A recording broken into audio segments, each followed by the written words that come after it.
Tua graça em mim traz perdão sem fim. Nova vida tenho em ti, pois livre sou.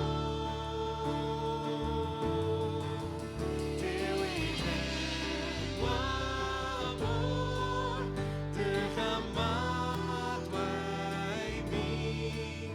Nova vida tenho em ti, pois livre sou. Preso estava e me libertou. Minha vergonha com sangue pagou. Me fez seu amigo, trazendo perdão. E ao vencer a morte, minha vida mudou. Tua graça em mim traz perdão sem fim. Nova vida tenho em ti, pois livre sou. Teu eterno amor derramado em mim. Nova vida tenho em ti, pois livre sou.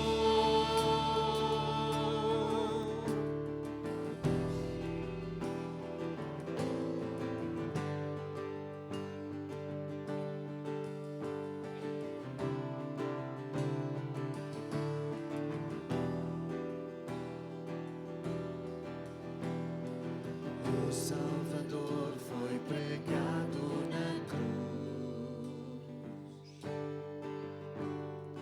Trevas vieram, mas não era o fim.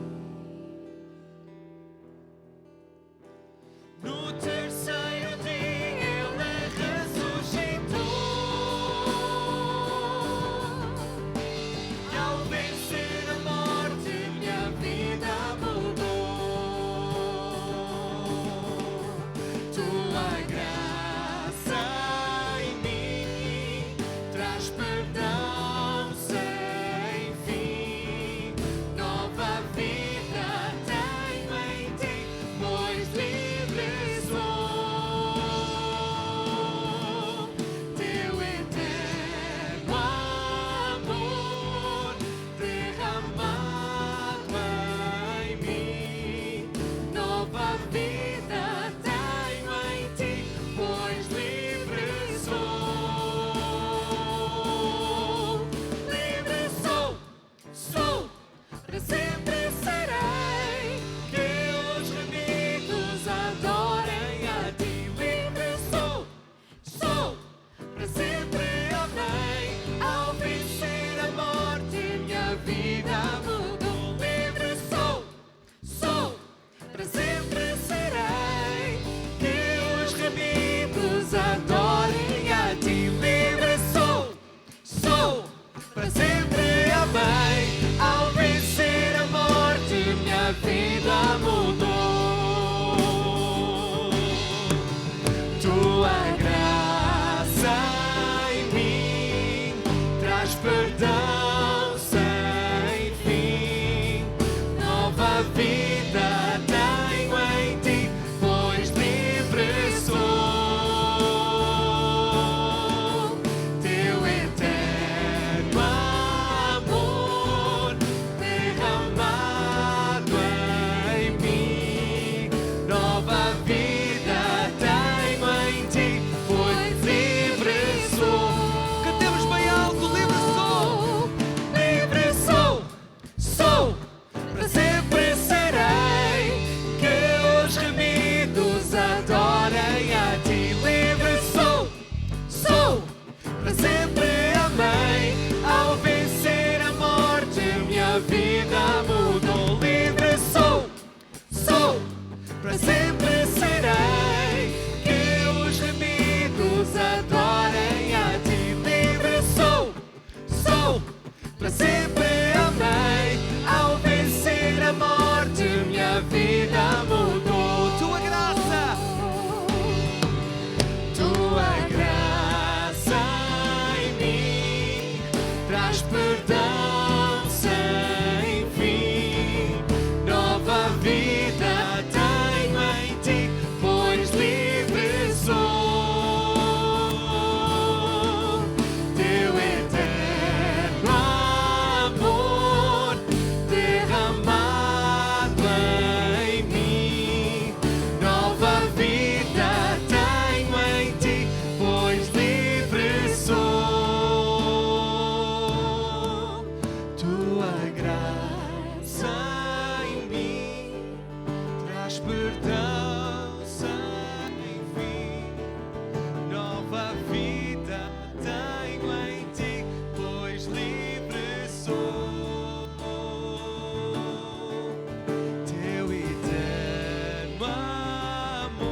Amém?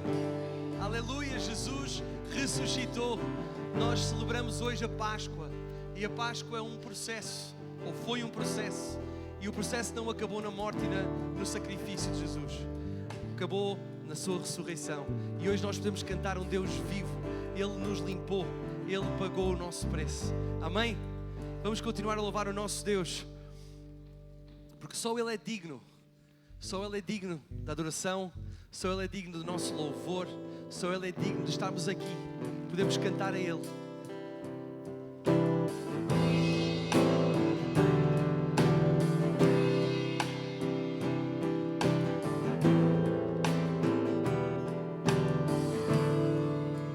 Graças eu te dou, ó Pai, pelo preço que foi pago, sacrifício de amor que me comprou, ungido do Senhor, pelos cravos em tuas mãos. Graças eu te dou, ó meu Senhor, lavou minha mente e coração, deu-me o perdão, restaurou-me a comunhão. Digno é o Senhor, sobre o trono está.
ressuscitou.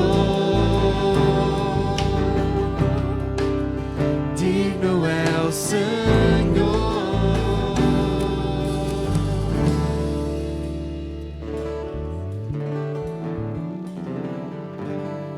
Quem está aí atrás, tem mesas livres aqui à frente.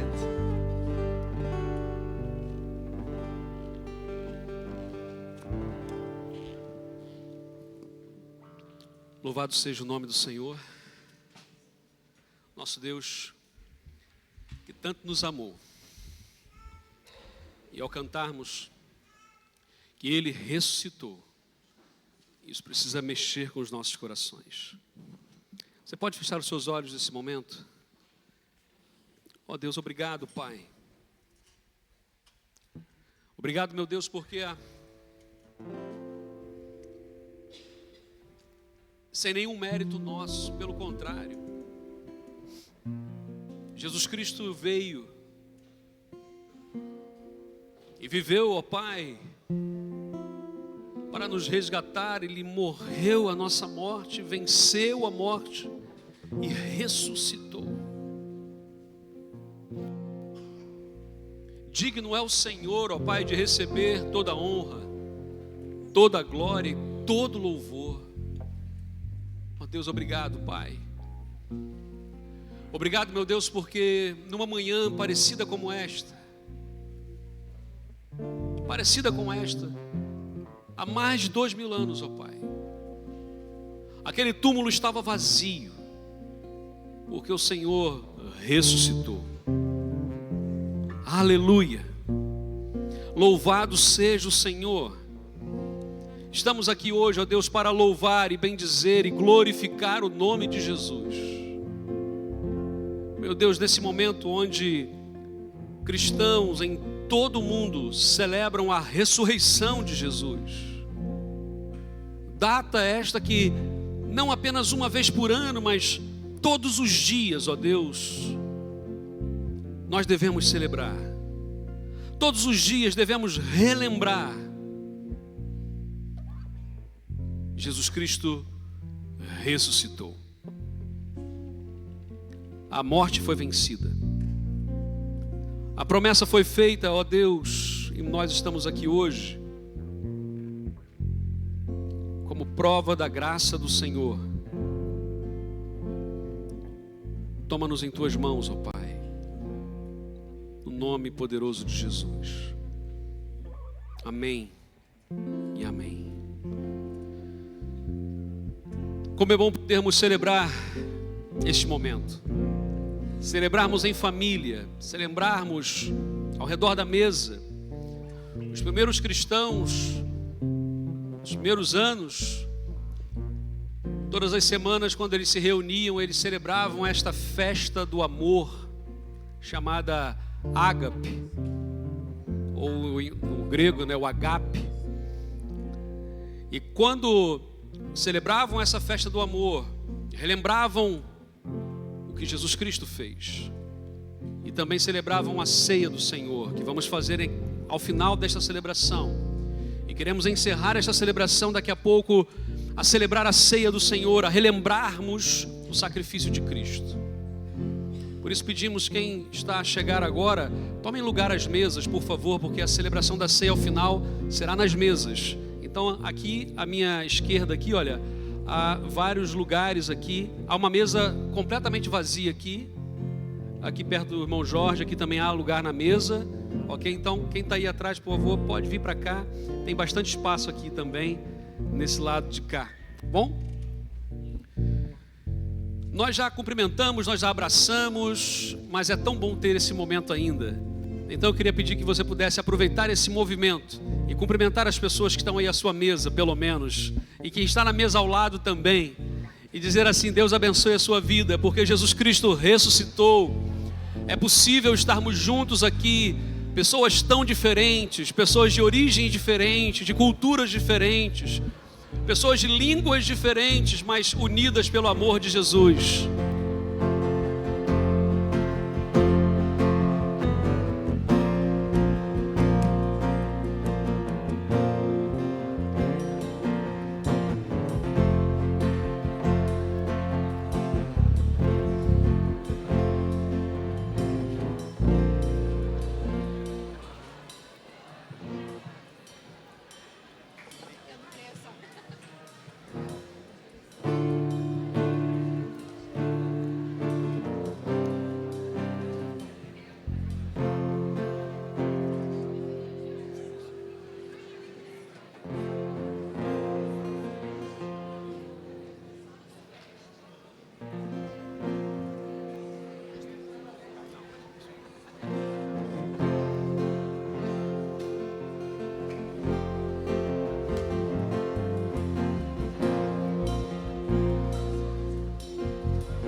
Amém. Louvado seja o nome do Senhor Jesus.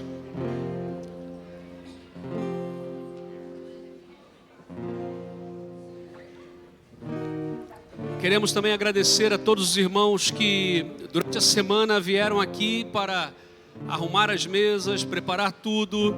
Também chegaram mais cedo hoje, não é? Para preparar todo o pequeno almoço, preparar a ceia que está já nas mesas. Então, uma salva de palmas a todos aqueles que serviram. Deus abençoe. Obrigado. Obrigado porque vocês são bênção. E há espaço para que todos possam servir e que Deus continue a abençoar. Nesse momento, vamos louvar o nosso Deus mais uma vez. E enquanto louvamos, podemos dedicar ao Senhor os nossos dízimos e as nossas ofertas. Não sei se já repararam, mas nós já estamos com as mesas novas. Então já não temos mais 12, mas já temos 20 mesas. Muito bem. Já está aí. Então vamos celebrar ao Senhor e vamos dedicar a Ele os nossos dízimos, as nossas ofertas com amor, com gratidão no coração, tudo aquilo que o Senhor já tem feito nas nossas vidas. E vou aproveitar este momento de gratidão. Nós finalmente conseguimos adquirir uma mesa de som nova. Ontem foi a instalação dessa mesa de som. Não sei se vão notar grande diferença no som, mas em princípio seria de esperar isso ou não. Mas eu queria de uma forma muito, muito honrosa, e ele veio sem eu estar à espera. Está ali o Daniel, faz só assim. Daniel é da Igreja Batista de Sedufeita, técnico de som, esteve aqui ontem até às 10 da noite comigo, e também esteve aqui o Alberto, esteve aqui o Léo, esteve aqui o João Pinho, tiveram aqui também mais 2 pessoas da Igreja Renovo para nos ajudar na instalação deste som, mas de facto é muito bom nós percebermos que o Reino de Deus é uma cooperação entre igrejas, entre irmãos. Daniel, obrigado, o Senhor te abençoe. E obrigado por teres vindo aqui também para certificar que a coisa está. Obrigado. Vamos louvar o nosso Deus também com espírito de gratidão, porque Deus não veio para alguns, Deus veio para todos. Jesus não morreu por alguns, Jesus morreu por todos. E que a nossa oração possa ser: Senhor, que eu te ouça, Senhor, que eu te veja. Opera na minha vida, mas para que Ele opere na nossa vida, nós temos que permitir. Então, se o cego consegue ver Deus, que nós o possamos ver também. Se o surdo consegue ouvir o nosso Deus, que nós possamos ouvi-lo também. Amém?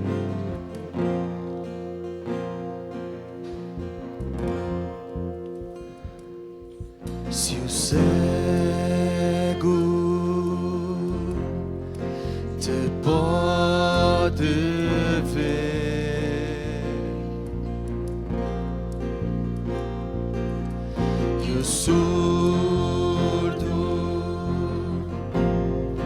te pode ouvir,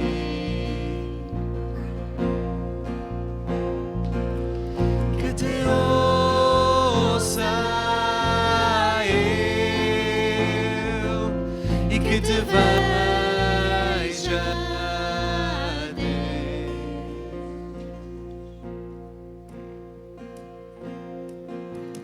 É esta a minha oração,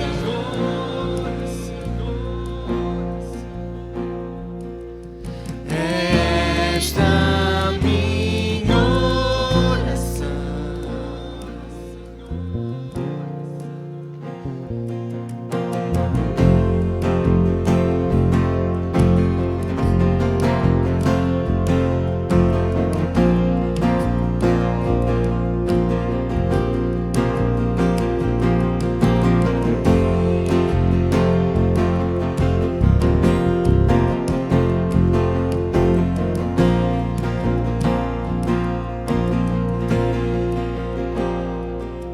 Se o cego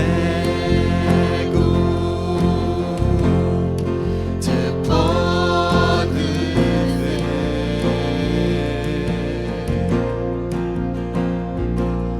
se o surdo te pode ouvir, que te ouça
amor igual como o amor do nosso Deus. E é impossível nós cantarmos sobre o nosso Deus e não ficarmos emocionados e não sentirmos o peso que foi aquele caminho para o Calvário, a crucificação, a morte, o gozo. Foi maltratado, chamaram-lhe nomes por mim, por ti, por cada um de nós. É impossível ficarmos indiferentes a isto. Em Cristo só.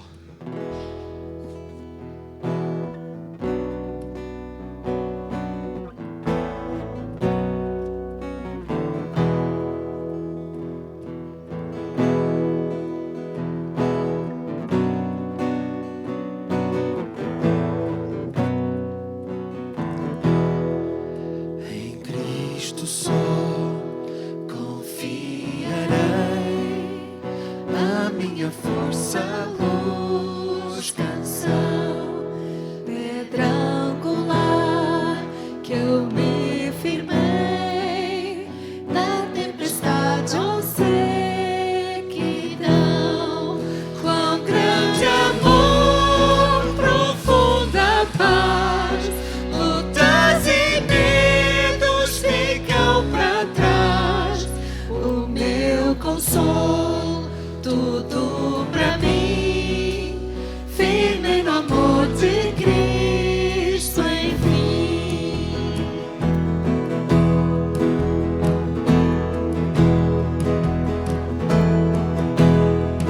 Em Cristo só, que encarnou todo o poder num frágil ser.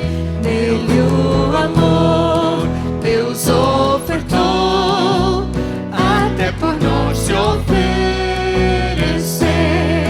Pois lá na cruz o próprio Deus a sua ira satisfez.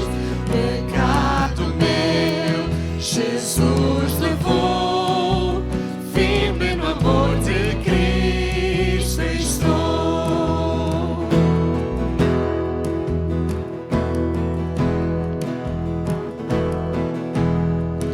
Foi sepultada a nossa luz, tragada pela escuridão.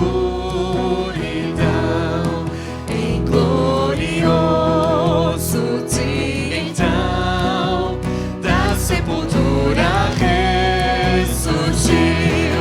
Em sua glória sempre está, vitória que nos libertou.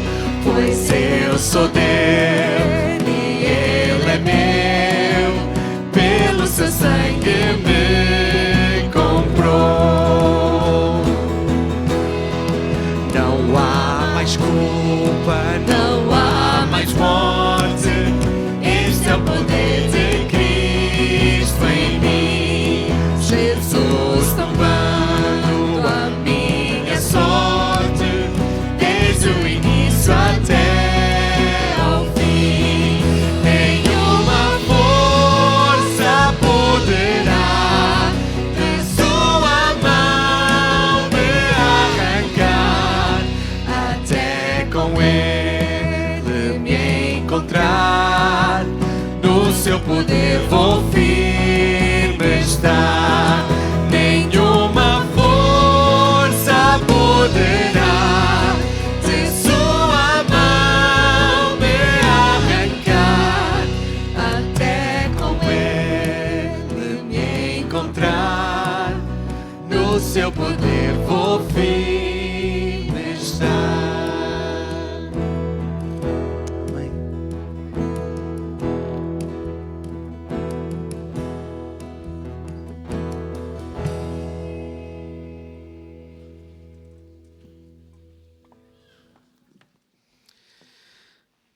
Amém. Louvado seja o nome do Senhor. Você pode sentar?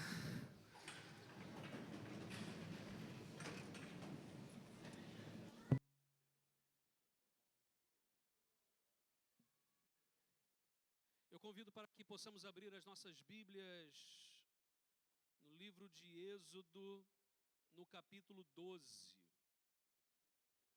Êxodo, capítulo 12, onde teremos aqui a instituição da primeira Páscoa.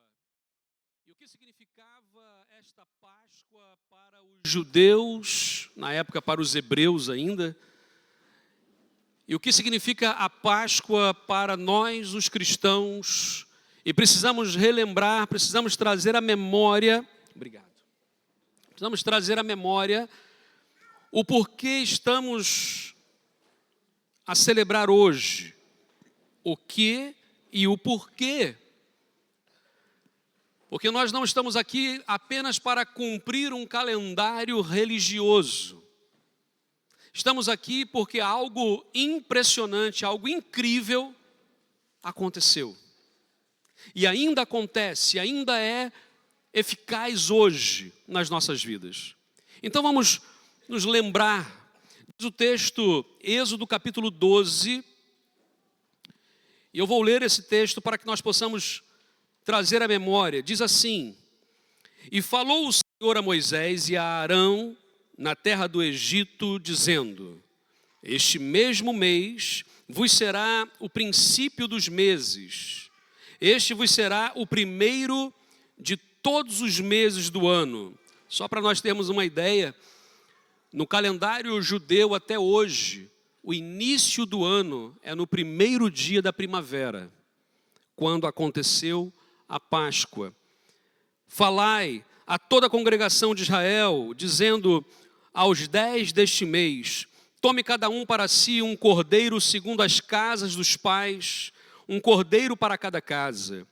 Mas se a família for pequena para um cordeiro, então tome um só com o seu vizinho perto da sua casa, conforme o número das almas.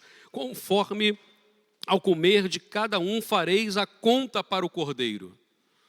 Nós estamos hoje aqui também nos ajuntando aqui em famílias, e não só família nuclear, mas com outras famílias.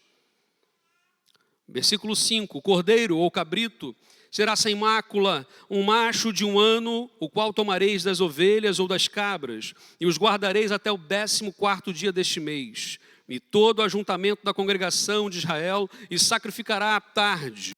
Tomarão do sangue e poloão em ambas as ombreiras e na verga da porta, nas casas em que o comerem.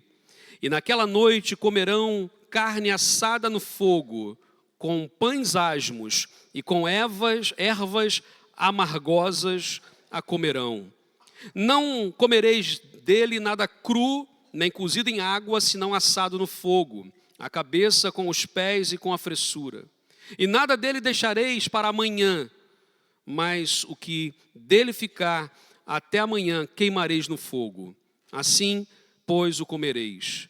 Os vossos lombos cingidos, os vossos sapatos nos pés, o vosso cajado na mão, e o comereis apressadamente. Esta é a Páscoa do Senhor.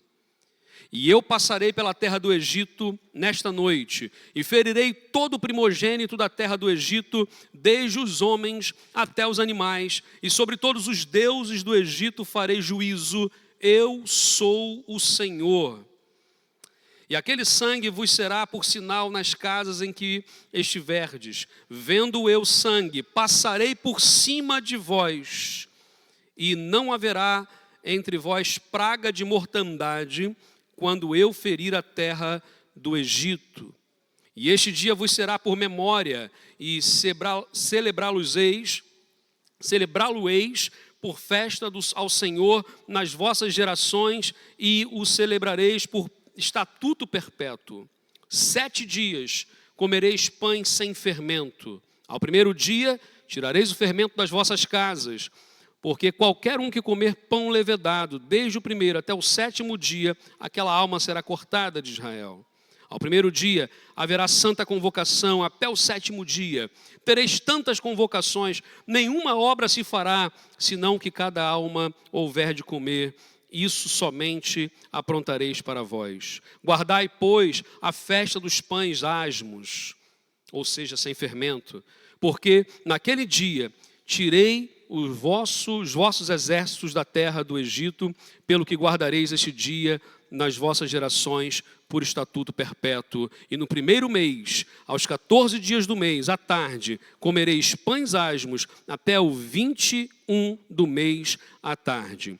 E o texto continua, até quando chega ao final, no versículo 28, a dizer: e foram os filhos de Israel, e fizeram isto, como o Senhor ordenara a Moisés e Arão, assim o fizeram. Vamos orar. Pai, obrigado pela Tua palavra lida, meu Deus, e queremos pedir para que o Senhor traga à nossa memória não apenas um conhecimento intelectual, mas que possamos, ó Deus, ser impactados e transformados pela Tua palavra. Nós oramos, ó Deus, agradecidos no nome de Jesus. Amém, Senhor. Amém. Páscoa é tempo de relembrar. Alguns cristãos chegam a dizer que Páscoa é uma celebração judaica e não cristã. Aliás, os judeus já celebraram a Páscoa mais ou menos 2 semanas atrás, porque o calendário é um pouco diferente. Quando nós olhamos esse texto, nós precisamos relembrar algumas coisas. Primeiro, quando Deus chama Abrão, o pai da fé, mais ou menos 800, 900 anos antes desse texto que lemos, Abrão é chamado da sua terra e Deus faz uma promessa, está em Gênesis capítulo 12, versículos de 1 a 3, onde Deus diz assim: Abrão, através da tua vida, todas as famílias da terra serão abençoadas. Deus chama Abrão, faz uma promessa para ele, para que ele também seja bênção na vida de todas as famílias da terra. Nós conhecemos um pouco da história. Abraão é conhecido como o pai de quê? Da fé. Um homem que é erguido por Deus para ser o primeiro patriarca, assim nós chamamos, né? Abraão é o primeiro patriarca, o pai da fé, o homem que é provado na sua fé. Quando ele tinha 100 anos de idade, vai ser pai do filho da promessa, Isaque, e então Deus vai falar com ele: olha, você amou mais o seu filho do que a mim, dá-me o seu filho.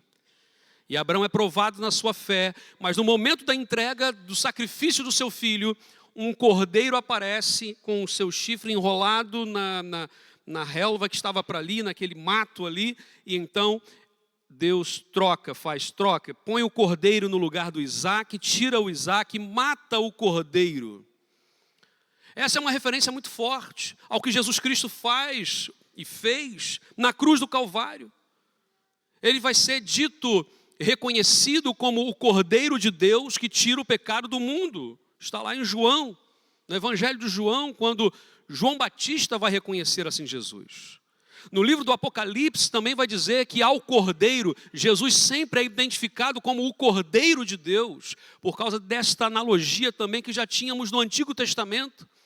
Esse movimento de substituição, onde o Cordeiro passa a morrer no lugar de nós, pecadores. O que Jesus Cristo fez senão isso?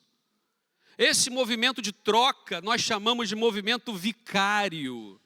Por isso que o único vigário de Deus é Jesus e nenhum outro. Isso é muito importante termos em mente. A história avança e Isaque, agora o filho da promessa, se torna o segundo patriarca. Isaque vai ter toda a sua experiência com Deus e vai ter 2 filhos. Quem são os 2 filhos de Isaque? Esaú e Jacó. Esaú e Jacó. Jacó vai ser agora o 3º patriarca, mas Jacó tem uma peculiaridade. Jacó, em algum momento, conhecido como o homem que era o usurpador, aquele que tirava as coisas dos outros, aquele que era um aldrabão, se fôssemos traduzir um bom português de hoje, Deus muda a vida de Jacó e Jacó vai lutar com Deus, diz a Bíblia. E na sua luta com Deus, Deus toca nele e o seu nome é mudado. Que nome que surge a partir daí? Israel, ou Israel, né? Israel. O usurpador, que é o significado de Jacó, agora Israel, que é príncipe de Deus. Surge agora esse nome que até hoje nós ouvimos e falamos, Israel. A partir daí, Jacó vai se tornar o terceiro patriarca. Jacó vai avançar na sua vida e Jacó tem alguns filhos. São alguns ou são muitos? São muitos filhos. Mas vai surgir daí as 12 tribos de Jacó, ou as 12 tribos de Israel. Rúben, Simeão, Levi, Judá, Issacar, Zebulon, Dan, Naftali, Gad, Azer e José, que vai ter 2 filhos chamados Efraim e Manassés, que vão ser as outras 2 tribos. E Benjamim, que é o filho mais novinho depois, que é o filho da minha destra. É interessante observarmos que esses 12, ou seja, as 12 tribos de Israel surgem daí. Bom, quem era o filho mais novo antes de Benjamim nascer? José. É muito importante sabermos isso, porque essa história é a história do povo de Deus, é a história do povo de Israel, é a história que nós precisamos trazer à memória para entendermos e percebermos a Páscoa. José era o filho mais moço, mais novo. E o que vai acontecer com ele? Os irmãos mais velhos são aqueles irmãos que tratavam José de forma má, porque para os irmãos ele era o filho preterido, o pior. Mas para o pai, ele era o filho preferido, era o melhor filho. E era o mais cuidado pelo pai, até porque ele era filho da sua amada, como é que era o nome dela? Raquel. E é interessante observarmos porque José vai crescer, o seu pai vai dar a ele poderes, o seu pai vai dar a ele regalias, coisas a mais. E um dia José vai visitar os seus irmãos no campo. E os seus irmãos, quando veem José, Rúben, Simeão vai ter uma ideia. E qual é a ideia de Simeão? Vamos matar esse homem. Ele está afiado, tá bom. Vamos matar José. Rúben, o mais velho, diz, não vamos fazer isso, não vamos ter o sangue do nosso irmão nas nossas mãos. E quando discutiam o que iam fazer, pegaram José e fizeram o que com ele? Jogaram num buraco, numa cisterna vazia. Jogaram José num buraco, deixaram-no lá, e José gritava, um menino ainda de mais ou menos 15 anos. José era um menino, não percebia bem o que estava acontecendo. Os seus irmãos mais velhos, que deveriam protegê-lo, que deveriam cuidar dele, agora jogam no buraco. E enquanto decidiam o que fazer, passava uma caravana de comerciantes, nômades, os ismaelitas. E quando eles passam, eles têm uma ideia, em vez de matá-lo, vamos vendê-lo.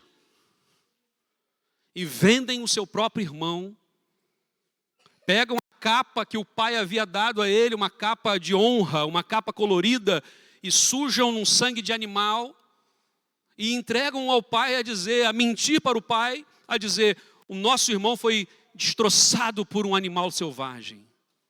E o pai chora e faz o luto, e os irmãos ficam quietos. José então é levado para o Egito e vendido para a casa de Potifar, o chefe da guarda do faraó. José então agora como escravo, ele não sabia o porquê ele estava lá, mas ele honrava o nome do Senhor, e ele continua sendo fiel a Deus, e diz a Bíblia então que José continua fiel e faz o seu melhor. E a casa de Potifar começa a prosperar. E ele se torna agora não apenas um escravo comum, mas o chefe dos escravos todos. Era o administrador da casa. Mandava e desmandava na casa. Somente Potifar mandava nele. Até que um dia, nós conhecemos um pouco da história, a mulher de Potifar, que não deveria ser uma mulher feia, porque um chefe da guarda não ia ter uma mulher feia.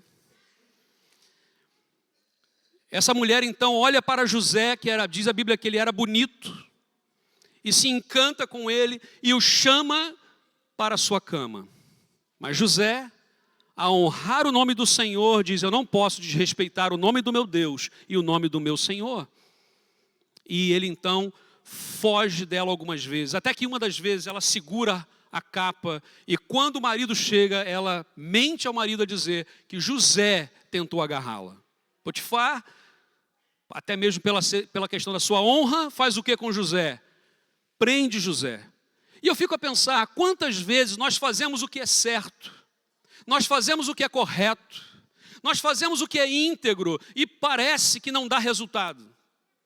Parece que quanto mais nós fazemos o que é certo, pior vai acontecer na nossa vida. Tenta imaginar José, um menino fiel a Deus, um menino fiel a seu pai, um menino que fazia tudo correto, é vendido pelos próprios irmãos, vai para uma outra casa estranha, faz tudo que é correto, prospera, mas ele agora está na prisão. Mas diz a Bíblia que José continuou fiel a Deus. E aquele menino então, na prisão, vai prosperar.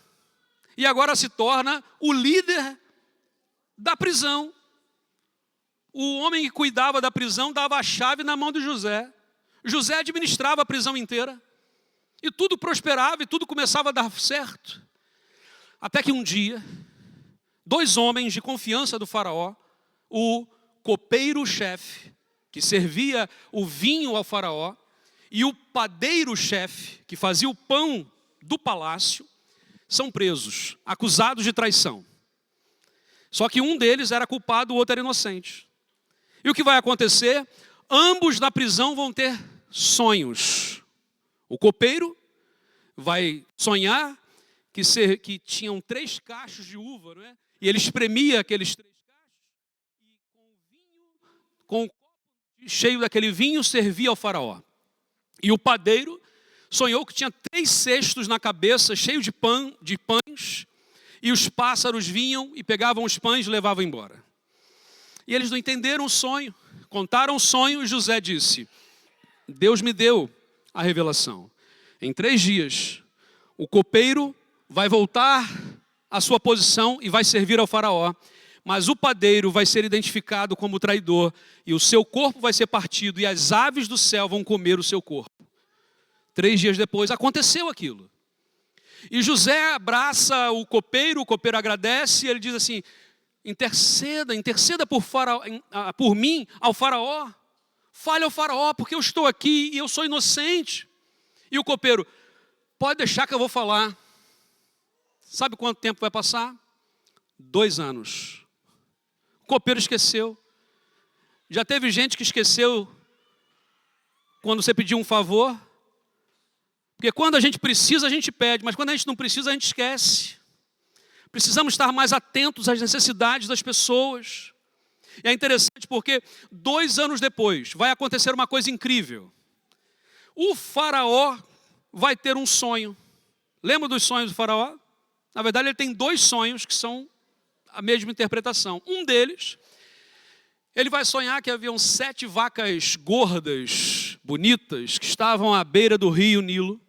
E 7 vacas magras e doentes e feias saíam do rio e comiam e devoravam as 7 vacas gordas. E 7 espigas bonitas de trigo eram devoradas por 7 espigas sem grãos e feias de trigo.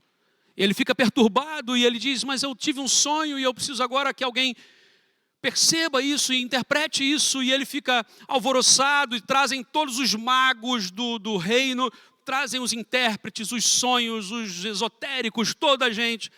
E ninguém sabia dizer o que aconteceu. Até que o copeiro está ali a servir o vinho, lembrou, José está na prisão, ele interpretou o sonho e ele vai falar com o faraó, meu rei, olha, aconteceu isso, isso e isso, e ele conta a história, então chamem esse homem. E José está na prisão, e rapidamente alguém fica, José vem cá, faz a barba, toma um banho, corta esse cabelo, põe uma roupa limpa, o faraó quer ver José. E José chega lá, e ele então dá a interpretação, porque Deus deu a ele esse dom de interpretação de sonhos. E José vai dizer, olha, as 7 vacas gordas ou as 7 espigas gordas é a mesma coisa. Vamos ter 7 anos de muita fartura. A terra nunca vai produzir tanto como nesses próximos 7 anos. Mas os 7 anos que virão depois serão anos de fome e a terra não dará nada, nada. Então, meu Senhor, eu sugiro que nós possamos administrar bem os 7 anos de fartura que teremos, para que possamos então ter 7 anos depois de fome, mas com vida.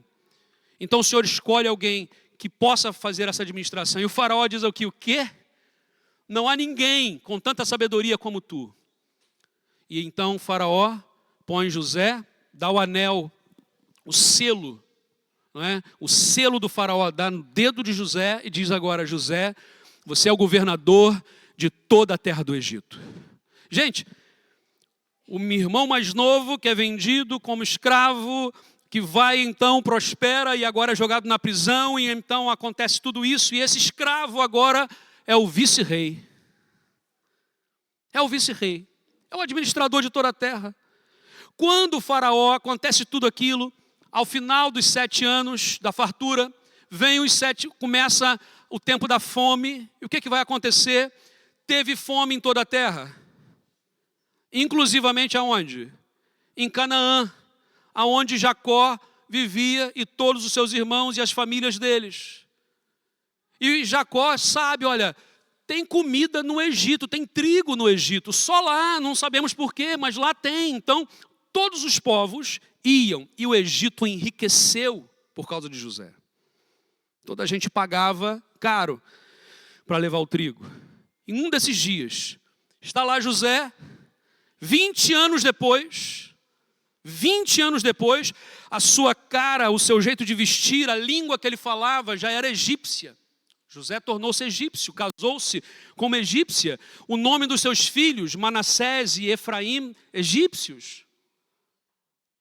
E os irmãos não o reconhecem, estão lá na fila, lá para comprar trigo, e José olha para a cara dele. Gente, eu sei que muitos de nós já fomos traídos, já fomos maltratados, já fomos desprezados. E a nossa reação normal diante disso é o quê? É vingança, é pagar na mesma moeda. E é o que nós, seres humanos, gostamos de fazer, é pagar na mesma moeda, com raiva. E é engraçado porque diz a Bíblia que José não perdoou de cara. Diz a Bíblia que José ficou desnorteado e ele foi para outra sala para chorar. E ele diz assim, mas você, como é que está o pai de vocês? Porque ele queria saber do pai. Está vivo, está vivo. E tem um irmão mais novo que estava ali e ele não conhecia. E ele então quer pegá-lo para estar com ele. A história vai contar que José então vai liberar o perdão aos seus irmãos, vai ter muito choro naquela noite. Vai acontecer uma comoção muito grande, porque aonde o perdão de Deus vem, ele invade corações, ele muda vidas, ele mudou a vida de Rubem, de Simeão, de Levi, de Judá, de toda aquela gente, por causa apenas de José e da sua lealdade. Não tem mal, é só levantar. Pronto. Isso. Tá bem, pronto. Todos vivos. José então perdoou logo os seus irmãos, foi isso? Não, vamos recapitular. Então José, ele teve o trabalho de Deus no seu coração e perdoou, e através do perdão de José, os seus irmãos foram transformados. O que o faraó disse? Qual foi a ideia de faraó? José, eu quero honrar a tua vida, eu quero honrar a tua família, e eu quero que o teu pai, os teus irmãos venham para o Egito. É a terra mais próspera da terra. É o país mais próspero de toda a terra. Então, Jacó e os irmãos de José, toda a sua família, vão ser colocados na terra chamada de Goshen, ou Goshen, que fica no triângulo ali do rio Nilo, a terra mais fértil do Egito. O que vai acontecer? 400 anos vão se passar, 300 e poucos anos. A maior parte desse tempo, gente, que está ali, o povo vai crescer, mas eles não eram escravos. Eles foram convidados por Faraó, ficaram na terra mais fértil, enriqueceram, cresceram, até que 6 faraós vão ascender e morrer, até chegar esse tempo dos 300 e poucos anos. Esse último faraó, que já não é mais dos Ixos, depois olhem a história, leiam a história que vale a pena. Esse faraó não conhecia a história de José 300 anos depois. Nós não nos lembramos nem do que aconteceu na semana passada. Imagina lembrar de 300 anos atrás. Esse faraó vai olhar um povo grande, crescente, rico. O que esse faraó vai falar? O que ele vai dizer? Esse povo é perigoso. Precisamos cuidar de nós mesmos. A escravidão que o povo teve não foi como a escravidão que houve, por exemplo, no Brasil, ou que aconteceu em vários países do mundo. O que aconteceu foi uma sobretaxa muito grande, ao ponto de que cada um foi se endividando. Imagina um imigrante ilegal que, ao invés de pagar o IVA tão barato que todos os portugueses já pagam, pagasse 3 vezes mais. O que aconteceria durante 1 ano ou 2? Ele ficaria em dívida. E como ele pagaria a sua dívida? Com trabalho. Esse foi o movimento de escravidão que aconteceu nos últimos 50 anos daquele período. O povo, quando começa a apertar, ele começa então a fazer o quê? A clamar pelo Senhor. Porque enquanto as coisas estavam boas, enquanto eles estavam a enriquecer, enquanto eles estavam na melhor terra do Egito, enquanto não havia problema de fome, nem de comida, nem de bebida, nem de nada, eles estavam a crescer e prosperar, eles clamaram ao Senhor. Quantas vezes acontece conosco a mesma coisa? Quando tudo vai muito bem, nem na hora da refeição a gente ora. Nem aquela oração rápida do almoço, né? Faça mal, faça bem, em nome de Jesus, amém. Nem essa. Está tudo bem, deixa acontecer. Mas quando começa a apertar, e eles começam a ter problemas, e eles começam a viver meio que num gueto, e a escravidão começa a pesar, e eles começam a perder os seus bens, eles começam a ter problema de alimentação, de água, os seus filhos começam a ter roupas velhas e sujas, eles começam a ter problemas, eles começam a clamar a Deus. Bom, nessa época vai nascer um menino. Qual o nome desse menino? Moisés. E por que o nome dele é Moisés? Porque ele foi tirado das águas. Então Moisés significa literalmente tirado da água. Por que ele foi tirado da água? Porque o faraó, com medo, manda matar todas as crianças com menos de 2 anos. Lembram de quando vai acontecer isso de novo? Lá, quando Herodes vai também ter medo e vai dizer, manda matar todas as crianças com menos de 2 anos para ter certeza que vai matar Jesus. Mesma história. Só que Joquebede, a mãe de Moisés, vai ter uma ideia.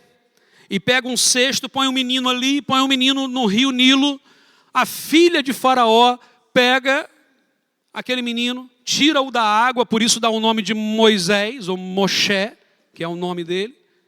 Pega aquele menino e fala, mas como é que eu vou fazer agora? Como é que eu vou amamentar essa criança?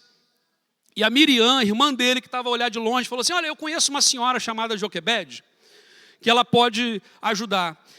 E Moisés vai ser agora criado sob a proteção de Faraó, pago pela filha de Faraó, para ser cuidada pela própria mãe. Porque Deus faz coisas que nós não entendemos. Eu tenho aprendido ao longo da minha vida que com Deus não se brinca. Porque Deus é o dono de tudo. E Ele pode fazer o que quiser, quando quiser, com quem quiser, aonde quiser. Então não duvide do poder de Deus. Não duvide do poder de Deus. E vai acontecer que Aquele menino vai crescer e Moisés vai viver, gente, durante 40 anos. Meninas, quantos anos Moisés vai viver no palácio? 40 anos. 40 anos. E durante 40 anos, Moisés foi o quê? Um escravo ou um príncipe? Um príncipe. Aprendeu a ler, a escrever, história, arte da guerra, sobre tudo que ele podia aprender de governo. Ele aprendeu na melhor escola de formação que havia, no palácio do faraó. Porque às vezes nós não entendemos como que Deus vai preparando a nossa vida. Tudo que nós já tivemos na nossa vida, de bom ou de mal, Deus está preparando para um momento especial. Depois disso, Moisés um dia vai sair e ele vai ver um egípcio a espancar e a bater muito num hebreu. E ao defender aquele hebreu, ele acaba por lutar com o egípcio e mata o egípcio. E esconde o corpo. Só que os próprios hebreus viram aquilo e no dia seguinte falaram, vai matar a todos nós como mataste o egípcio. E ele, e ele foge. E ele vai para o deserto de Midian. Lá ele encontra com, como é que é o nome dele? O sogro de Moisés? Jetro. Jetro era sacerdote do Deus Altíssimo. Isso nos dá a entender muita coisa depois. Durante 40 anos agora, Moisés vai viver aonde? No deserto. Vai aprender a achar água no deserto. Vai aprender a sobreviver no deserto. Como cuidar de uma picada de serpente no deserto. Como achar um oásis. Como acumular água. Tudo aquilo que ele aprendeu no palácio está guardado. Agora ele está a aprender a sobreviver no deserto. Porque Deus estava a preparar Moisés para os próximos 40 anos. Que ele lideraria o povo durante o tempo no deserto. Há um momento que Moisés tem uma experiência com Deus no deserto, no Monte Horebe.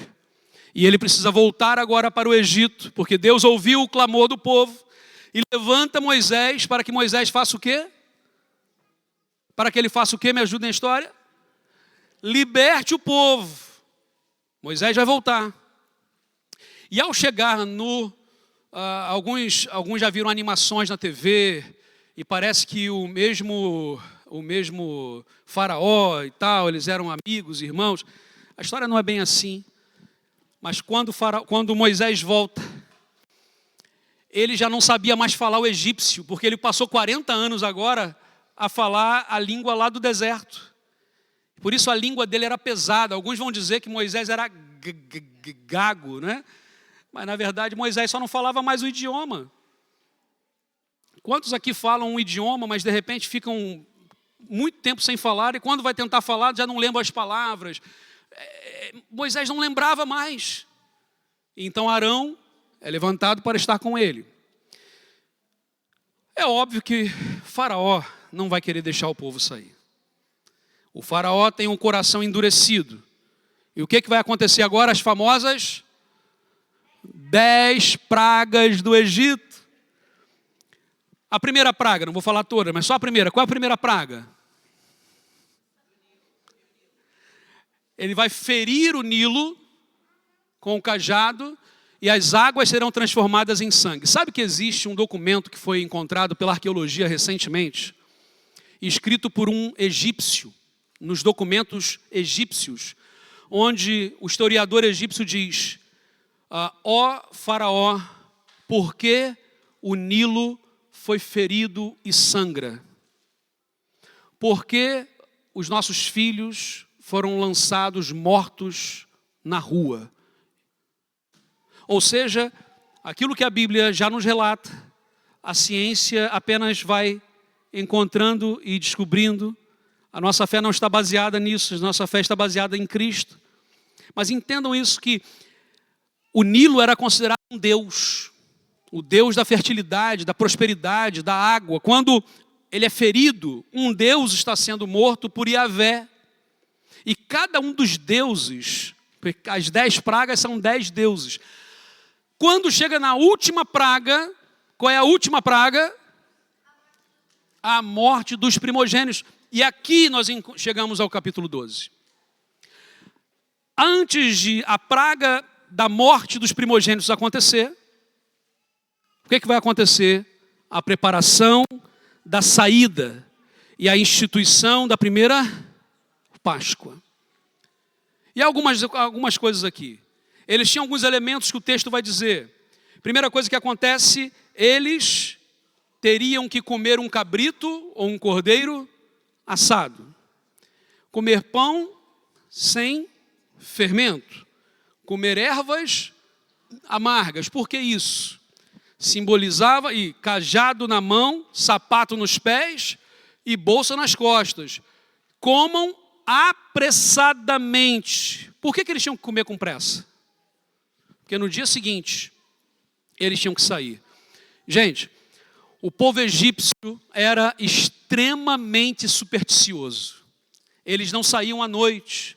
À noite eles achavam que o Ra, o Deus Sol, estava então a dormir e os demônios estavam soltos e eles não saíam.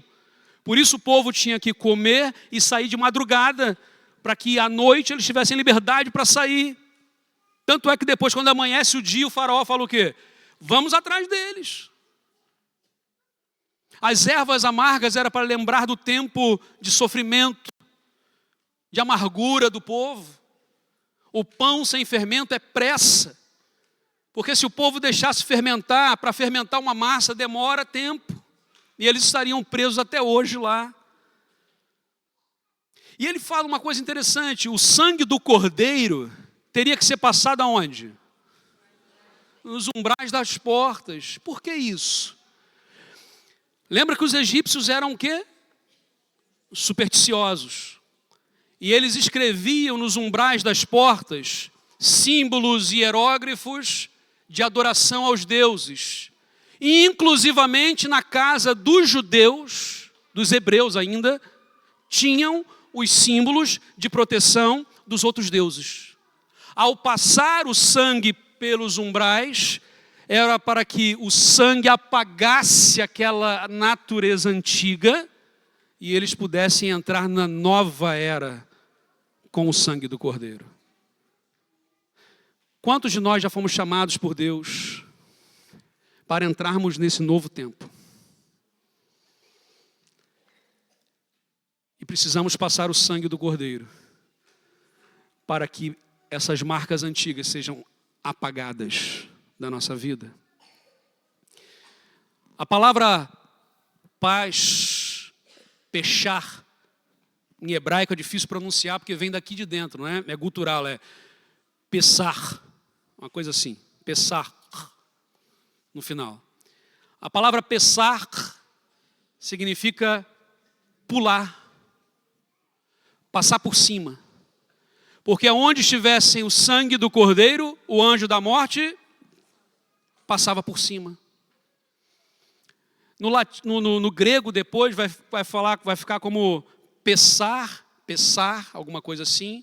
Para o latim vai ficar já alguma coisa como parecido com Páscoa. Em inglês é Passover, ou seja, é mais coisa. Para nós, Páscoa. A palavra Páscoa vem de passar por cima. Onde está o sangue de Jesus, o Cordeiro de Deus, que tira o pecado do mundo, a morte não entra. Onde tem o sangue do Cordeiro, a morte não entra. Amém? Jesus Cristo é o Cordeiro de Deus. Quando Jesus chega lá no Evangelho de Marcos e Jesus manda que os discípulos preparem a Páscoa. Que Páscoa que eles foram preparar? A Páscoa judaica, é o que eles conheciam.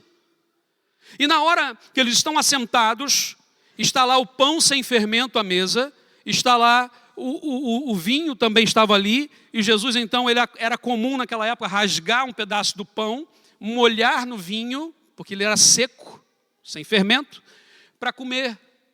E Jesus diz, em vez de falar assim, vamos comer agora as ervas amargas, agora vamos comer o pão sem fermento, agora vamos comer o cabrito. Em vez disso, Jesus diz, alguém que está aqui na mesa vai me trair. E eles ficam assustados. Será que sou eu? Será que sou eu? Ninguém tinha certeza. É engraçado isso. O próprio Pedro vai falar assim: João, você que está do lado aí, pergunta para ele quem é. E Jesus vai dizer assim: aquele que põe a mão comigo é o traidor. Estava lá Judas. Judas sai e eles continuam ali. Judas já vai falar com os sacerdotes, já vai fazer a traição, enquanto Jesus ali está. E Jesus então vai pegar e vai dizer: esse pão que agora nós estamos aqui a partir a mesa, isso é o meu corpo que é partido por vocês. O meu corpo será entregue por vocês. E este vinho que está aqui, que estamos agora aqui à mesa, ele é o cálice, o sangue, o pacto da nova aliança. Porque o sangue do Cordeiro purifica de todo o pecado. Jesus então agora aqui faz uma transição.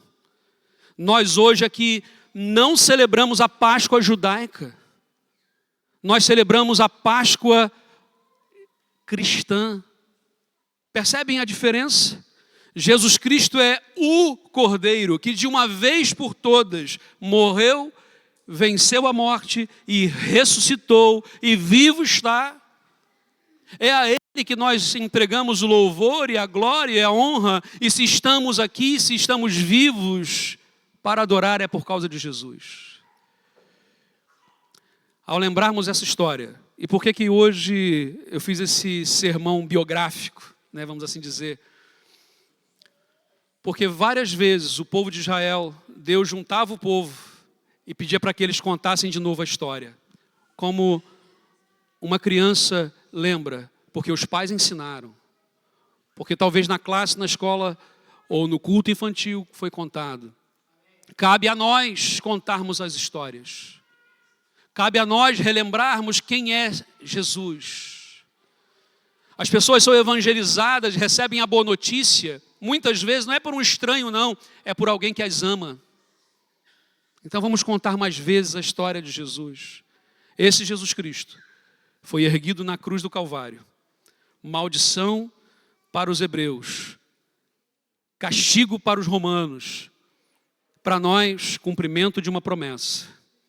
Nessa última semana, relembramos a última semana de Jesus.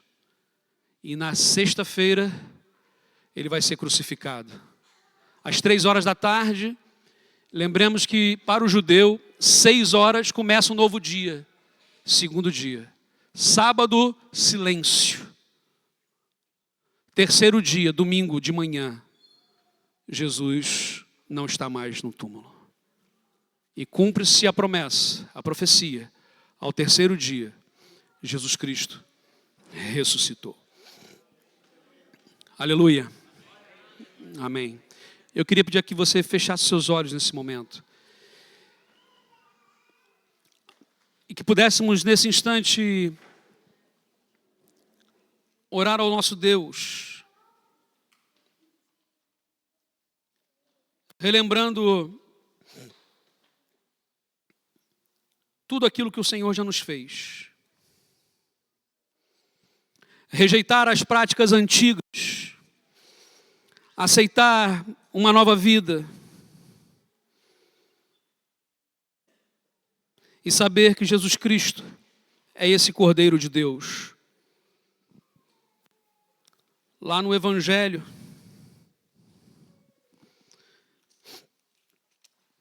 segundo Mateus,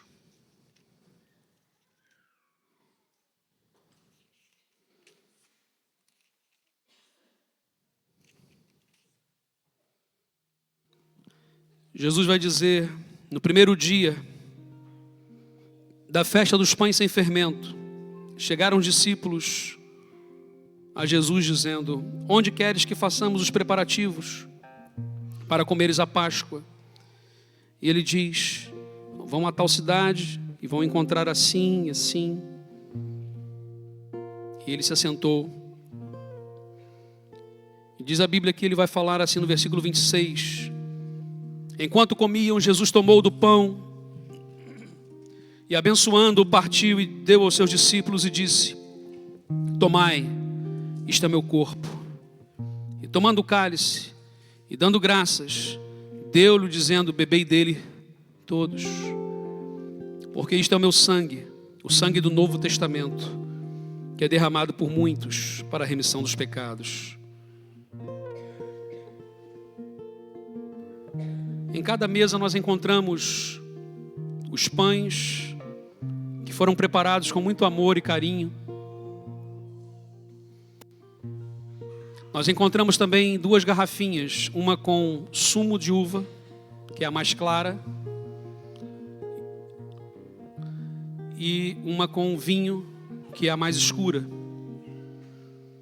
E nesse momento eu queria pedir a cada mesa, que de uma forma organizada, cada mesa pudesse então pôr nos copinhos, de acordo com aquilo que vão tomar, de acordo com a quantidade de pessoas.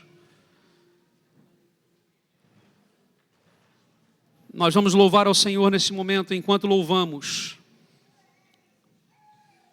nós vamos então comer do pão e beber do cálice. Louvemos ao Senhor.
Tomemos do pão, todos aqueles que um dia entregaram a sua vida a Jesus Cristo, todos aqueles que um dia testemunharam publicamente a sua fé através do batismo, todos aqueles que hoje estão aqui em comunhão com o Senhor e com a sua igreja e com seus irmãos. Tomemos desse pão que está num formato de coração, a nos lembrar o amor de Cristo por nós, e comamos do pão, assim como Jesus Cristo nos ordenou. Relembremos dele.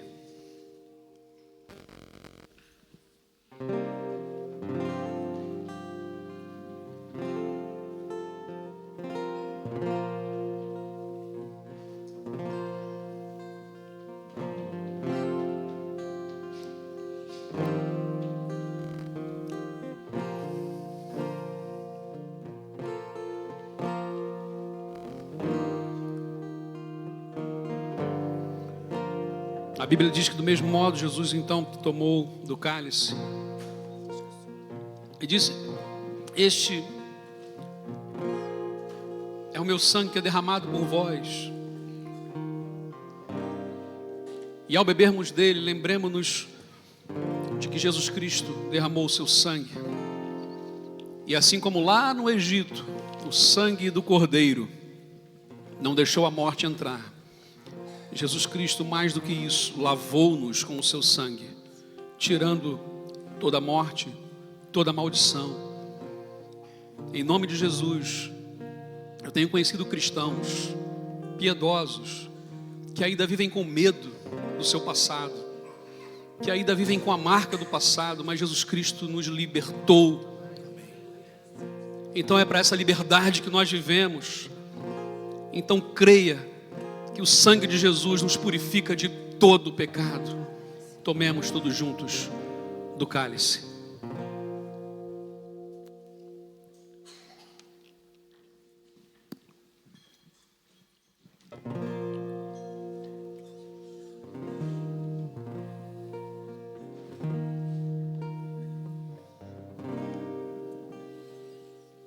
Louvemos ao Senhor.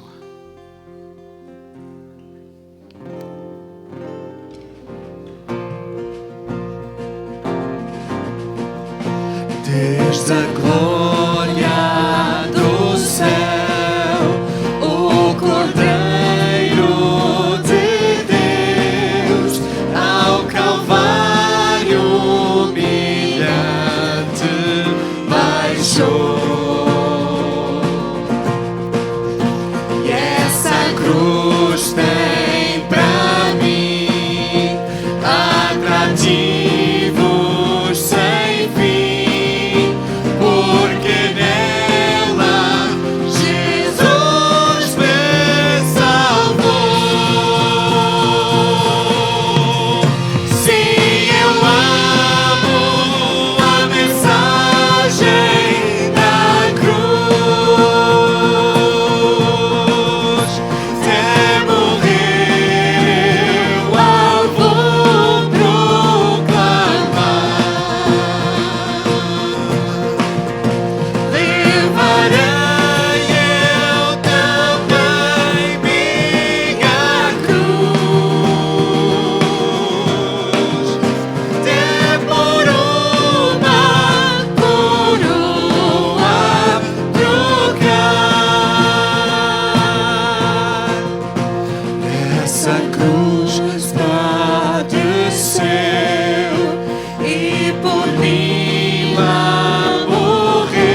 Amém. A palavra de Deus diz: não temas das coisas que hás de padecer. Eis que o diabo lançará alguns de vós na prisão para que sejam tentados e tereis tribulações. Sê fiel até a morte e dar-te-ei a coroa da vida. Amém? Que levemos esta mensagem poderosa da vida. Estamos a falar de vida. Louvado seja o nome do Senhor.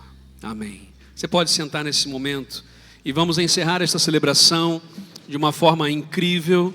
Eu quero convidar as crianças para que venham aqui, para que possam louvar ao Senhor. E após esta canção, então estaremos a encerrar a celebração especial de Páscoa. E uma Páscoa abençoada para todos, que possamos levar essa mensagem de Jesus a toda a gente. E uma semana muito, muito abençoada.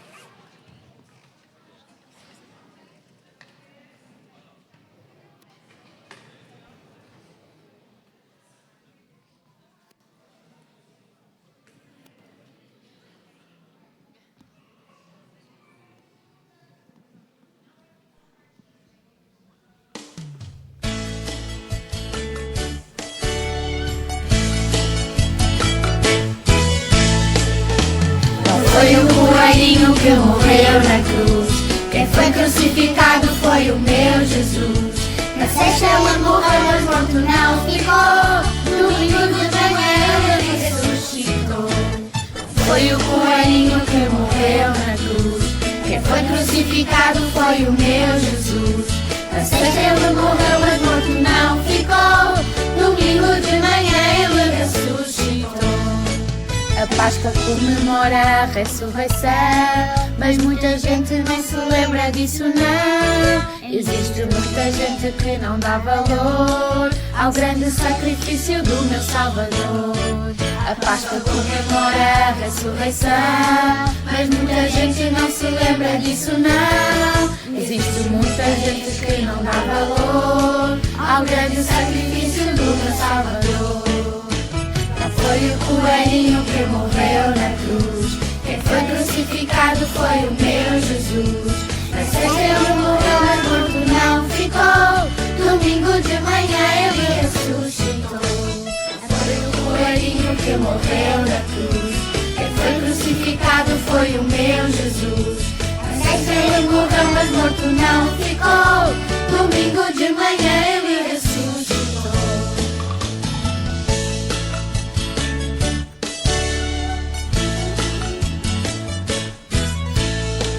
A Páscoa comemora a ressurreição, mas muita gente não se lembra disso não. Existe muita gente que não dá valor ao grande sacrifício do meu Salvador.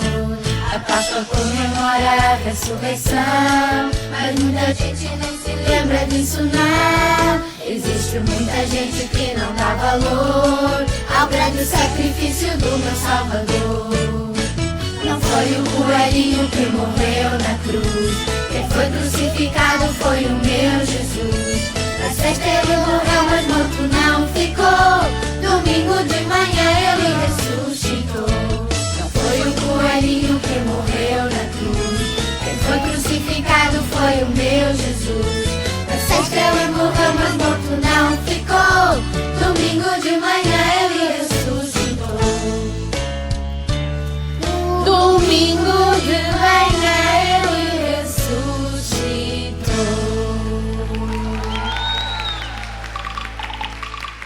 E vamos só agora, antes de irmos embora, temos um aniversariante esta semana que está aqui connosco. Temos mais, não é? Há mais alguém que faça anos até dia 26. Casado, nascimento, nada? Então é só... Mas vocês ficam todos aqui. E vamos cantar todos... O Lê, onde é que está o Lê? Fugiu, foi embora. Não está. O Lê, não está. Sabe? 26. Casado? Quando? Bora? O outro lado do casamento. Está aqui. Vem cá à frente. Quantos anos de casado?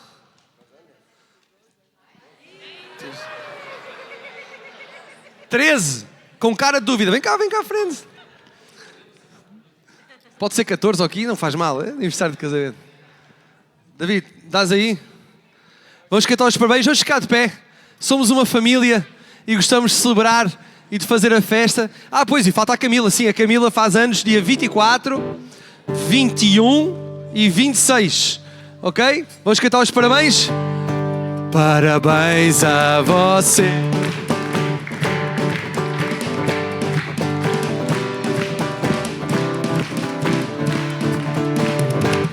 Hoje é dia.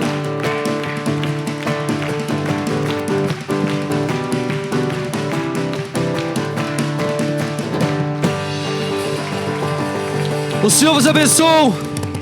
Está baixinho este microfone, né? O Senhor vos abençoe. Este aqui está melhor, né? Este aqui está. Este aqui está. O Senhor vos abençoe. E até para a semana. Queres falar uma coisa, João? Não, só pedir aqui uma grande ajuda para que todos possamos ajudar agora a tirar as coisas da mesa, dobrar as toalhas e pôr aqui num canto. E também as mesas, elas são dobráveis e transformam-se numa maleta. Apenas cuidado com um pino que existe de segurança dentro, para não perder esse pino. Algumas já perderam, ok? E podemos pôr as mesas todas empilhadas naquele canto lá, ok? Aqui, ao fundo aqui, ok? As cadeiras podemos deixá-las, não precisa empilhar as cadeiras porque elas serão limpas depois. Então empilhar acaba, mas podemos pôr no canto ali também, tá bom? Obrigado a todos pela ajuda, que Deus abençoe.